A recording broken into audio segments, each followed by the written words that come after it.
Hello YouTube, it's your boy Nathan coming to you to do another recap video. Today we are talking Married at First Sight, Season 17, Episodes 1 through 7. So I promise you I've been dreading this for 7 weeks since Married at First Sight began. So I'm just going to give you guys the journey so far and my opinion on some of these couples. So we are in Season 17 and we are in Denver, right? Our couples are Emily and Brennan, Becca and Austin, Lauren and Orion, and Claire and Cameron. Now, there is one couple that did not make the show, Michael and Chloe. I'll start with them. Chloe decided right at the altar to just not want to do this process at all. So she became a runaway bride and jilted the groom at the altar. I feel so bad for Mike. He handled himself with grace and class. I don't know why Chloe decided to do that on the wedding day, like get all dressed up and just come at the altar. I don't know, like if she saw some like sign. And so I don't know what her reasoning was. Like she was just not prepared. We don't even know what she even looks like. But I don't know if it was Michael's looks or just the end was scared of this process. But I feel so bad for Mike. And poor guy's going to need some therapy for this. Now, I saw a preview for later in the season where they may want him, the experts, Dr. Pepper, Pastor Cal, and Dr. Pia, want to have him come back and do this again. I wouldn't want to do this. If that happened to me, I wouldn't want to do this again. I wouldn't want to do this again. Someone look at me at the altar and be like, okay, bye. And it'll probably take me like 30 years to recover from that before I even remotely thinking about trying to get back out there and want to get married if that happened to me, because that is embarrassing to happen and I feel so bad for the dude. So yeah, that's Mike and Chloe. But the first real couple I want to talk is Emily and Brennan. So Brennan, he's 28 and Emily's 29. So far, the journey so far is that like Emily, the main focus with this is that Emily has never been in a relationship before. She's just been around with guys a lot, but she's never had an actual boyfriend and stuff. So signing up for this process, she's a little bit of a wild child. We seen in the first episode at the bachelorette party, or she was just like hanging out with the male strippers and stuff, and it's kind of disturbing and stuff. But you know, that's just how she is, I guess. But like, you know, she married Brennan. Like he seems like a real nice guy. They get married at first sight. Wedding's nice. We're at the point where they're on the honeymoons right now, and so far, like, you know, Emily is basically saying that you know, she's pretty sarcastic. The one thing that worried about me with Brennan is that like they went out and played like this on this past episode. They went out and played a game, just play some basketball, and I guess he let Emily win and stuff. And she was like, "Did you let me win? Like, I thought you would be more competitive than that and stuff." And he was like, and he kind of got an attitude with her. He was like, "No, I'm just trying to have fun and everything. This is something we do together." He got a little bit defensive. So it was something that they talked about on the after show on this week's episode. But yeah, so far they're doing good. But my opinion so far, like everybody's in a honeymoon stage right now. So it's not until we get back to the real world and after the honeymoon is when we're going to really see how these couples really do. I'm worried that Emily's inexperience is going to play a factor into this, because she's going to want certain things and need certain things and be inclined to certain things. So I wonder when they get back from the honeymoon that's going to be. So, like, I think Brennan, they give me Lindy and Miguel. They give me Lindy and Miguel vibes from Married at First Sight San Diego. So, I don't know. I don't know about them so far. But so far, they're doing okay. They talked about religion in this past episode where Emily said that she's Catholic, and And Brennan said he's Jewish and stuff, and she said if they have kids, they don't want her kids to be Catholic. So she says she's willing to convert. So she's willing to compromise, which is good. But I just wonder, in this relationship, will she be more into him than he is into her?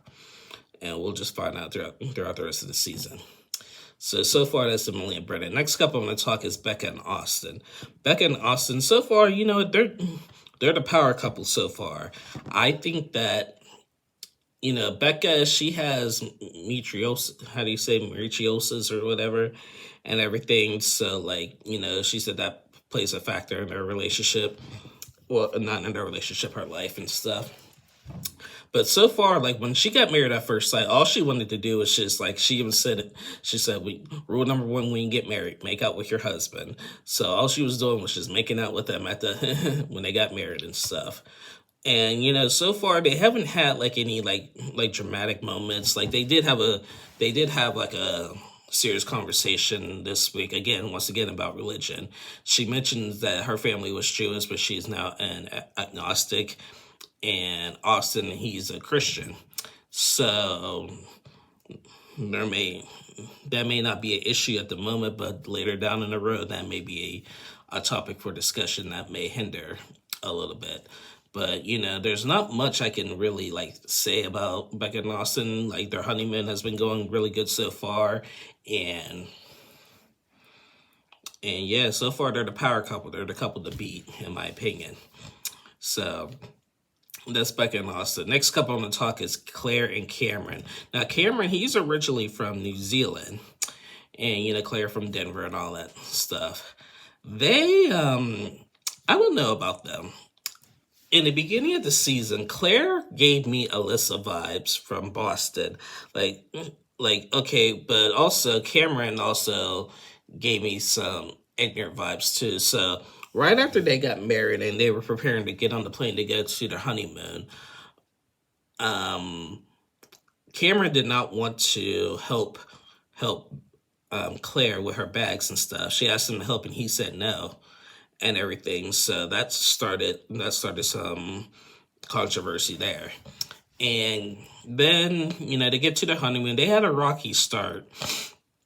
But, I don't know. Claire just gave me vibes that, she was putting herself above him and everything. And, I just think that she was a little bit rude to him at first. But he was rude for not helping her with the bags. I'll give her that. He was rude for not helping with the bags. But I don't know. But, a lot of their conversations, it just seems like Claire is always trying to one-up him. And you shouldn't want to do that, in your marriage and stuff. Success, it's great that you're successful and everything, but don't try to one-up your partner. And I always think that Claire was always trying to do that in the beginning stages. Now, recently, they went swimming and stuff, and then he went, way at the bottom of the pool and stuff, and then he ended up catching an ear infection.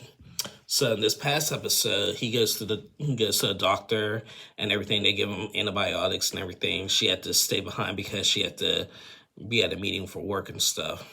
Now, in this past episode, he comes back from the doctors with the whole group, with everybody in the group around. And he brings her a big bouquet of flowers and stuff, big thing of flowers. I was just taller than her and stuff. So he's trying to be a little bit more romantic. He's gotten a little bit better. They've had better conversations in the last couple of weeks than what they had in the beginning. But it just didn't seem like neither one of them were there for each other in the beginning stages. Now, so far as this honeymoon phase comes to an end, they're starting to like each other. And they said it's going to take time, but they're willing to work with it. So I don't know. A couple weeks ago, I was saying Claire and Cameron ain't going to make it. Now I'm saying they could. But again, this is the honeymoon phase right now. And we'll see when the real world happens. So that was Claire and Cameron. And the last couple I'm going to talk about is this couple has gotten on my nerves and is already tiring me out. And that is Lauren and Orion. So Lauren and Orion, they're the only minorities on the season. Lauren is a African American lady, and Orion is a Native American guy.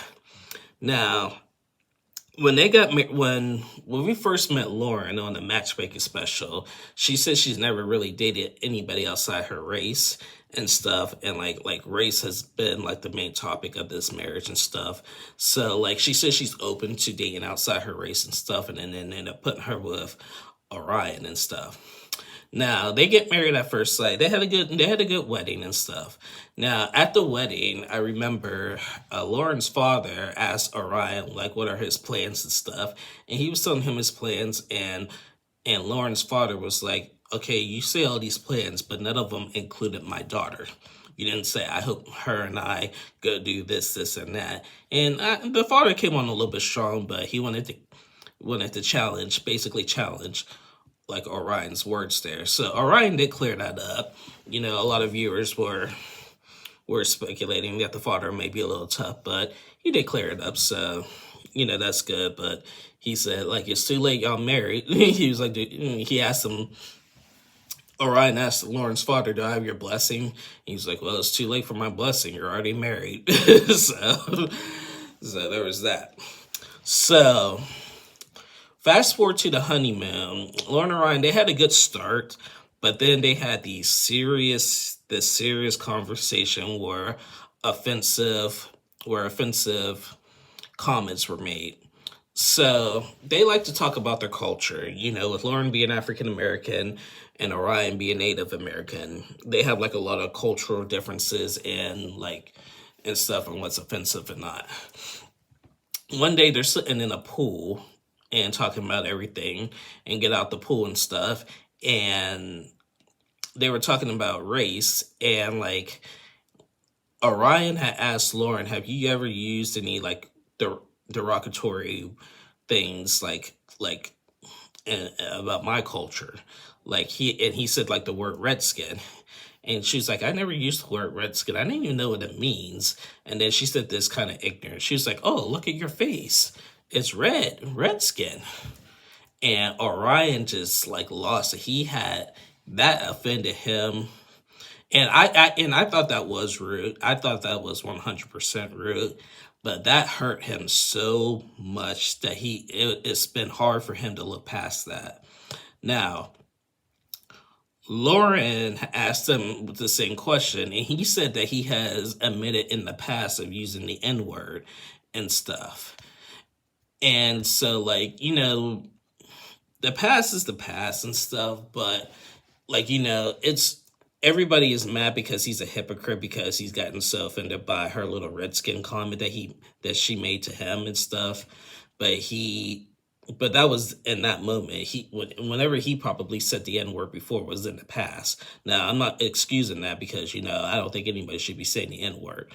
I'll be the first to tell you, I don't put up with that on any race. I don't care if you're Caucasian, African American, whatever. I don't tolerate the N-word. And so Lauren and Orion it's just been going downhill from that. Now, Lauren apologized for that comment and stuff, and she said she's been doing her research to understand, and everything. And Orion just can't seem to really forgive her. They had a couple moments and stuff where they're trying, but he just can't let it go. And in this recent episode, last week actually, he asked Lauren, "Have you been intimate with anybody recently?" And she's like, "Yes, I was intimate with somebody just like a week or two before, before this process started." And Orion said, "This is why sex is basically off the table right now, because he feels like I don't think you were fully committed to the beginning of this process if you did that." Well, in her defense, she was like, "Well, this was before I met you. This was before the process and stuff, before I knew I was going to get chosen and stuff and everything. But, just because I did that doesn't mean I'm not committed." And and they just went back and forth. Orion just couldn't get past that. And I don't understand why he is acting like that. A lot of people in previous seasons of Married at First Sight have hooked up with somebody just the day before they knew they were going to be on the show. So, you apply for Married at First Sight and you're thinking you're not going to make it. So you're still going to live your life and do whatever you want. And then all of a sudden you get a call, hey, you're going to be on the show. We found a match for you. And all of a sudden, oh shoot, I better stop my wildlife now. So I don't think he should be punishing Lauren over that. Now, he is still not over the Redskin comment. So in this recent episode, they called Dr. Pia and Pastor Cal and everything, and Pastor Cal had like a nice sit down with them, like via video chat, to see like what they can do and stuff. And like, Orion is just having a hard time like forgiving her and not letting it go. And Lauren is trying hard and everything, and she just can't get a break. So when they get back from their honeymoon from Mexico, they're going to meet with Pastor Kyle again to see if they really want to get divorced, because they're the couple that has done nothing but argue so much this whole season. And so I don't know, like, for even on the honeymoon, it's just been constant arguing. There's been very, very little love from them. Look at Becca and Austin. They're, like, into each other. Emily and Brennan trying to get something going. Claire and Cameron, they had a rough start, but now they're getting it going so far. And Lauren and Ryan are just... So, I don't know. I don't think they're going to make it. And it's going to be... If they don't even go through the process and make it to decision day, it's going to be a disappointing season, because we already have one couple who's dropped out, and so another couple who's on the rocks. So we're going to be only left with 3 couples for possibly another 23-week season. And I don't feel like doing another 23-week season. They don't need to extend it. So like they did in Nashville. So that's just my opinion on that. So far for this Denver season, these couples they're okay. I mean, like, I hope like we have better success than we did last season. We only had one couple make it last season, so I hope we have a little bit more of a success rate this season. But I don't know. I just don't know. I really don't know. It's hard to call it. We just got to see. This is all, the honeymoon is now over. We head to the real world, and for the rest of the season. So anyway, guys, I finally gave y'all Married at First Sight. I've been dreading this, but I'm able to do it now, so I'm going to try to keep up with it now. Please like and subscribe to my channel. Thank you for the views for the last catfish video and stuff and everything. Make sure y'all watch my recap where I come back on Sunday and Monday to recap 90 Day Fiance and 90 Day The Other Way Tell All. So thank you guys for watching. Please like and subscribe to my channel, and I'll see y'all again soon.